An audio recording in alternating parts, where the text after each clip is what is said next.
Pojďte se pojet na zápas Sparty proti Teplicím. Jedem Sparta kurva od první minuty do prdele. Sparta! Sparta!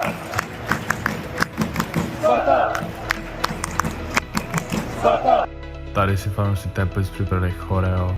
Naši ultraci hned za začátku odpálili pár světlic a začali skandovat.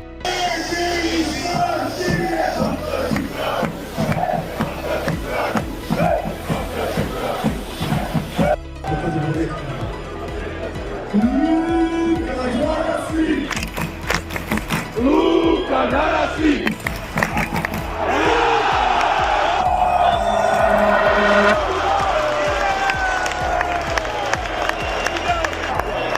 Pokřik pro našeho bývalého kapitána přinesl gól. Tohle bylo pro tebe, Šulo.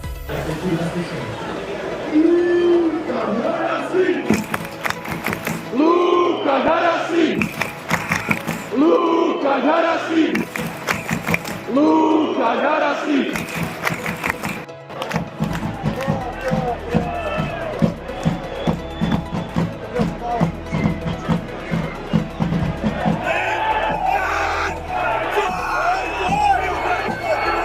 Tady přišel gól Teplic na 1-1.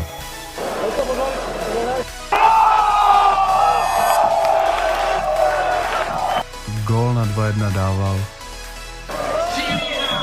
číslo 18.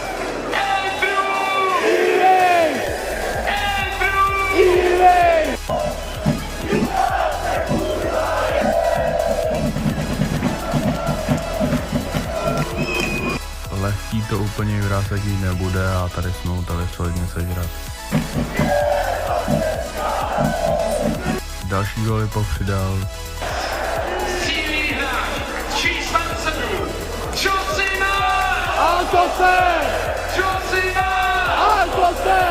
Ale nechte ho mluvit, prosím. Já vím, že nechte ho mluvit, ať se vyjádří. Já vím, že na to na hřišti vrátí, a to nechte vyjádřit bez písku, prosím. Tady máme vyjádření Matěje Vrázka pod kotlem Sparty. Já vás zdravím. Jsem rád, že jsme dneska vyhráli. A já jsem jenom kluk, jsem měl 20 let a miluju fotbal a miluju ho a chci ho hrát tam, kde budeme všichni bojovat. A já tady chci bojovat a chci si získat vaši pozornost a vaši sebedůvěru, protože já tady budu bojovat a budu se to dívat všechny za pozornost 3 hodin. Ještě jedna věc, chtěl bych se omluvit, za to, že jsem všechny nevěděl a za všechny věci, co se vyskytly na internetu, takže jsem nevím.